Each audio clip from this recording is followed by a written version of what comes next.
Hi, welcome to the PropWealth podcast, a series for property investors and landlords of all sizes. I'm Sam Murphy, independent financial advisor and mortgage expert. And I'm Heather, portfolio landlord and business owner of a sales and lettings agency in Hove. So what are we talking about today then, Sam? So today we are talking about how to turn a profit from an investment property or properties in 2026 and beyond. Why 2026? Well, at the time of recording, it's just around the corner. By the time you're watching this, it's probably already happened.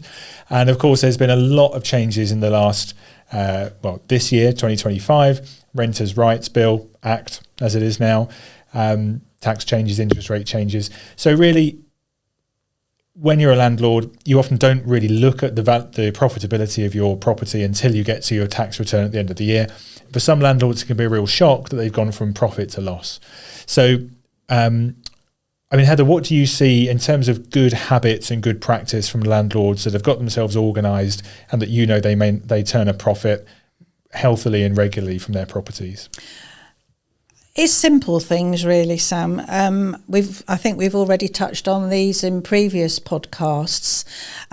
So treat it as a business. Treat your property, whether you've got one, whether you've got five or more. And sometimes it can still be very personal to be renting out maybe an old family home, but you still got to treat it as a business. So do all the calculations. If perhaps it's just become empty and you've got to do lots of work to it, you're very unlikely to turn a profit in the first year. So really work out your cash flows for things like that. Take really good advice from financial advisors, your accountants and everybody else who will add to that picture of what's going to happen in the coming year. I also think you've got to make sure that you're up to date with all the compliance and the legislation. There's been a tsunami of it over the last few years, and it's very easy to get complacent. You've still got to make sure that you know all the rules. There's something like over 175 different pieces of legislation in lettings. So unless you don't have to know every single one, but as long as it sort of tweaks something in your brain, if you think, oh, I've just been asked that, I know there's something about that somewhere, I'll go and Google it or something and find out. So you really do have to treat it as a business. And as in business, generally, you're either, well, you and I know you're either thinking about it every day or you're involved in it every day in some way or another. The other thing I would suggest is that you really listen to what your tenants are saying to you. Sometimes you might be cushioned a little bit if you've got a lettings agent looking after your property and your tenants, but it does make it easier sometimes. So, for example, if the tenant defaults on a rental payment, just make sure that you follow that up. You can't be kind and expect them to follow it up. That's where we make a difference. So be sure for 2026, you really, really must. Actually, if you can, read the Renters' Rights Act, because there's an awful lot there. There are an awful lot of holes that you can fall down if you don't get things right vis-a-vis the councils. So fines are going to be handed out, I'm sure, left, right and centre for the tiniest misdemeanour sometimes. So simple things, make sure that all the documentation is up to date before the 1st of May 2026. So they sound simple, but if you've got a drawer just full of papers somewhere, sort that paper out, put it somewhere where you can find it so you've got the evidence. And so much is going to be on evidence now about being able to prove that you've done X, Y and Z. Very simple. Make sure all the certification's done. Actually, it might be a good idea just to check in with your financial advisor, your accountant as well, because I think even though it's coming up 2026, you should be planning for the next 3 to 5 years as well. So, for example, are you planning on giving up your rental property? So is that a good time in 3 years or 5 years' time to give it up? What are all the connotations of doing that? What are you going to do with your money? Actually, if you've done your paperwork properly and you say, well, I'm not earning much for this property, you may want to offload it and put the money somewhere else. Again, you go to your financial advisor to ask those questions before you just jump in and do it. So a lot of it is about preparation and planning. Because what you don't want to end up is being backed into a corner at some point, and actually being prepared in advance makes a lot of difference to decisions that you might take.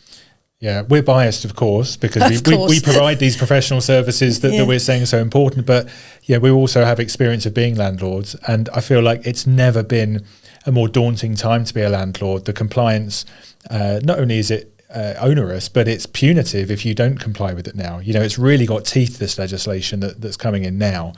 So yeah, I think you know 3 professionals you need, or maybe 4. So you know, a good letting or managing agent, a good financial advisor, a good accountant, and probably a good lawyer. And probably a good plumber as well. Yeah. Well, this is what makes me laugh, because, you know, if repairs are meant to be done within 14 days, I mean, you can't get plumbers and electricians very often anymore, because they're all, you know, we haven't been investing enough in those professions. And it's all very well. All you need is your gas person to be, you know, knocked out with the flu or something else. And before you know it, you're scrabbling around for somebody else. I think a really good exercise as well for landlords is to do a threats analysis. You know, look at all the risks you face. You know, tenant stops paying their rent, unexpected big repairs. You know, that refurb clock is ticking and hits 12 and you can't put it off any longer. All those things you can foresee will happen at some point. So, you know, if you've got a clear margin of, you know, £300 or £400 a month on your property, maybe don't spend it. Maybe think, okay, if I build this up over the year, you know, when can I afford to schedule these things, and how much can I put aside to make sure that if they happen unexpectedly, then I'm covered. What do you? I mean, out of interest, you know, when you have a tenant that says, "Oh, I'm sorry, I'm not going to be able to pay this month," or they just don't pay this month. I mean, how do you approach a situation like that? Well, we like to approach it, you know, straightforwardly and sensibly, because if the tenant genuinely can't pay, it's not necessarily his fault. Maybe he's been made redundant. You know, maybe he's been ill for a long time. So I have to say, a lot of our landlords, especially during COVID, they made real efforts to either spread it over more months, or sometimes, you know, they'd say, well, don't worry for the moment, you know, we'll take it out of the deposit at the end. But that's leaving them short potentially if the property has got maintenance that it needs when the tenant leaves. The other thing, of course, which we're reading a lot about now, is rental guarantees. So, for example, if your tenant suddenly wants a pet in the house, and pets are generally you know, they can cause scratches onto floors and doors and this sort of thing.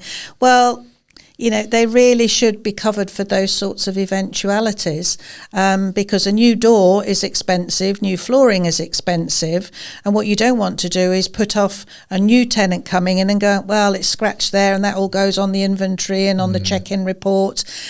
So lots of things that you can cover yourself with. And to be fair, again, rent guarantees, it's all offsettable against your tax bill, isn't it? So, you know, why not do it just for that peace of mind? I think peace of mind is really important.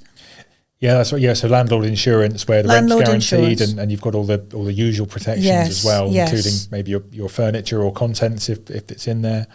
That's, in fact, speaking of furniture, that's an interesting change recently about furnished holiday lets used to have a preferential treatment for tax, but that's now gone as well. So I don't know if you had many clients involved in that, but are you seeing, and I think that was partly to dissuade the huge expansion in Airbnbs and holiday lets we saw out there.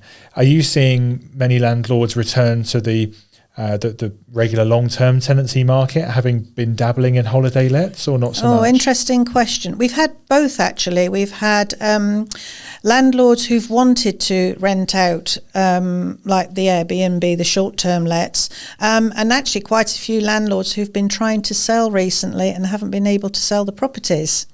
So, again, the short-term thought here is, oh, well, I'll just get a tenant in for while it's empty. Well, that's almost a little bit, that's not necessarily a good idea, because a tenant isn't going to want to be disturbed just because you've now decided to sell the property, and what damage can be done in those few months.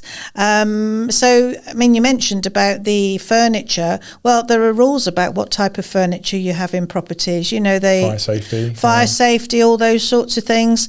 So you can't actually do anything without referring to the legislation within the 175 or however many it is now. And, I think this is why you can't take anything lightly, and you need... Sometimes there's such a relief that, I've got a tenant, it's been on the market for I've got a tenant. But is that person the right tenant? Get the referencing done properly. Don't try and overlook things that you think will be okay, because you almost need to be extra cautious, which might seem a little bit over the top sometimes, but I can assure you it isn't, because it really does reduce the issues at the end of the tenancy and when you're talking about returning deposits, etc. Yeah, absolutely. And of course, when we talk about turning a profit, I think we instinctively think about every year or month to month. But actually, you mentioned about landlords who are selling. Well, some landlords have decided to sell and they're right-sizing their portfolio. So making a profit also applies when you sell, of course. And you mentioned about having it empty. And I think that something I've picked up is that sometimes there can be a bit of a lack of perspective from landlords. There's a lot of properties on the market at the moment. It's a tough market to sell in. And it's easy to get carried away when you get told maybe in 2022 that your property is worth X, and then 3 years later you're disappointed it hasn't gone up by another 10%, and if anything, maybe it's even worth a bit less because of the competition on the market. That it's easy to kind of peg your expectations at the best figure you ever heard for it. But if you've been a long-term landlord and you're selling one or two properties because you've got plans for the money, or you just want to have a more manageable portfolio, and it's important to have the perspective, isn't it? And realise, okay, well, I've done pretty well most of the time, and if I don't quite get the figure I was hoping for now, is that such a big deal? Well, I personally don't think it is a big deal, because obviously we know property goes in cycles like most things. And in about the last 10 years, property has really gone up a lot. The property we bought back in 1991, that was less than 25,000, and now it's more like 300,000. Yeah, so when I think about this property, we've had the same tenants in there since 1991. Wow. Yeah. A couple of refurbs, new boiler. But even so, to me, that's a good investment. Now, if I was to say, right, actually, now we're getting to the age where perhaps we don't want to manage a property like that one anymore, I think what I'd do is I'd come and I'd say to you, Sam, what do you suggest I do with the monies that I get from the sale of this property? Am I going to make up for it in the stock market? Maybe an ISA, maybe this, maybe that? Because it's a lot less hassle, isn't it, sometimes? Okay, you watch the lines going up and down for how the stock market's doing and everything, but you're not having to call out an electrician at 12 o'clock at night or a plumber in the middle of winter. Yeah, you're absolutely right. And that's a conversation I'm having a lot at the moment. And I always just dust off my crystal ball when I get asked that question. Every investment, every asset class has management costs. It's just that property management is very real. It's it's you getting out of bed sometimes to deal with something. Whereas management fees for other types of investments are very much just on the balance sheet. So I think the other thing that really hangs over landlords when they're thinking about selling is the capital gains tax bill. Your example there is a great one.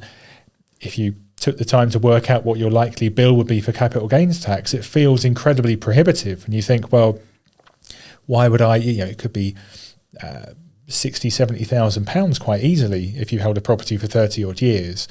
And again, without straying into giving advice, I have to be very careful of that. You know, if someone is still contributing to a pension, you can make lump sum contributions into a pension. You can get basic and higher rate tax back on that.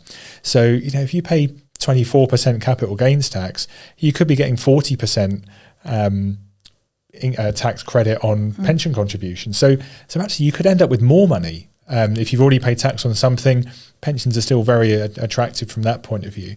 So I think it's, you know, when we had low interest rates, it was quite easy to turn a profit from most properties. And now the you know, it's been ratcheted up with interest rates, with higher fees and the cost of maintenance and everything. So I think lots of landlords are having that question now, you know, is it still worth it? And, you know, having the right property in the first place, and some properties that were the right property 10, 15 years ago are suddenly not the right property anymore. And it's really important to recognise that, I think. You know, certainly in my local area, the classic landlord buy was if you could find a flat, you know, 2 double bedrooms, so you could have, you know, a couple, a young family, 2 professionals, whatever, very versatile. No outside space was fine because it was one less thing to keep maintained.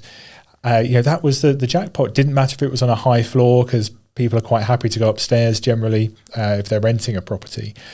But now, you know, flats have become the kryptonite for a lot of landlords, that if you haven't got huge fire safety issues in the wake of the awful tragedy at Grenfell, you've got hugely increasing compliance factors for fire safety certificates and things like that.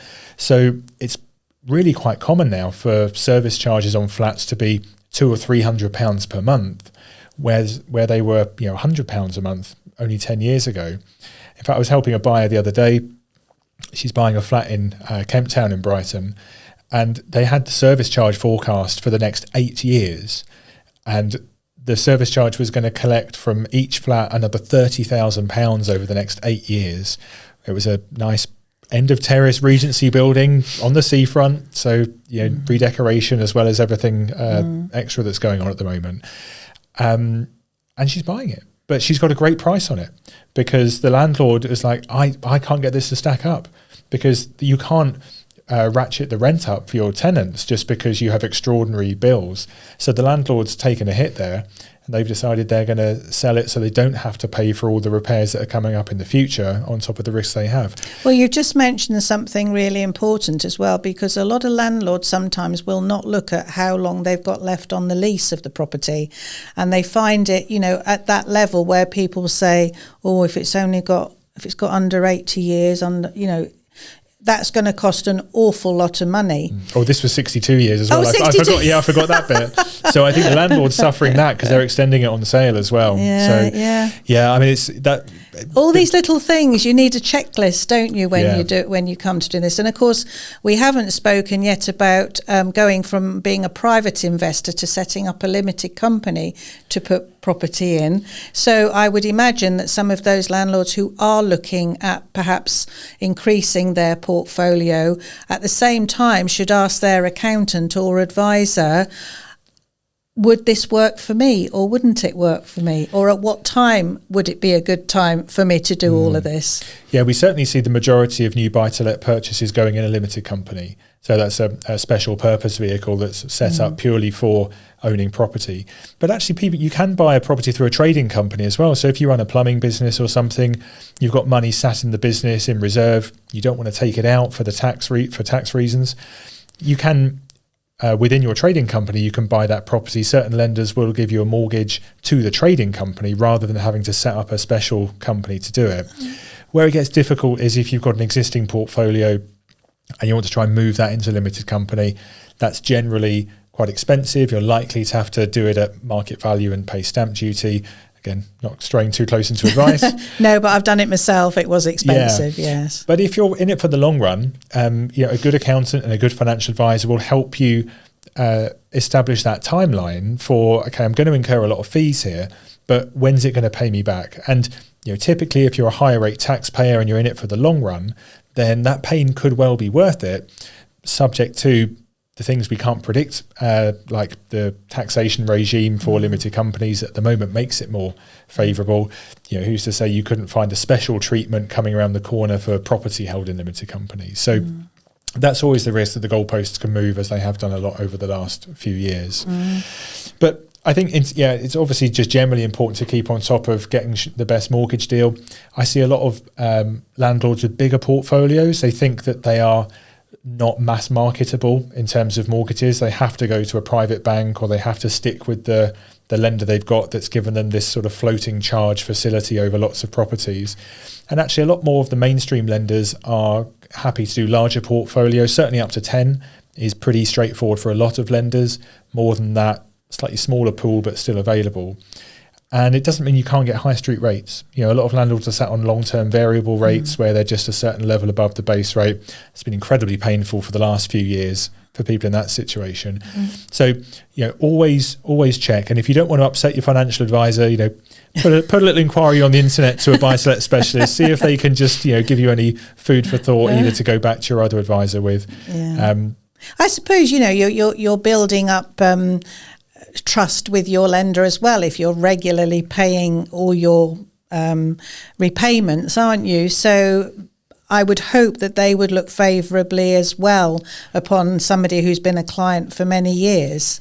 Well, it's a really good point. And actually, you do find that exists where you've got those private relationships with, it doesn't have to be a small private bank, but with the likes of Barclays, NatWest, Lloyds. Some landlords go for that special relationship and work with a local relationship manager, whereas others will just go to the open market because you don't necessarily need to have special treatment. You could just approach them. You don't need that relationship value and just get off-the-shelf products, which will sometimes be cheaper. So I think in terms of turning a profit, as ever, it's not a straight answer. You've got to cover all those bases, identify all those threats, and make sure that the finance and everything else are in good shape. Absolutely, yeah.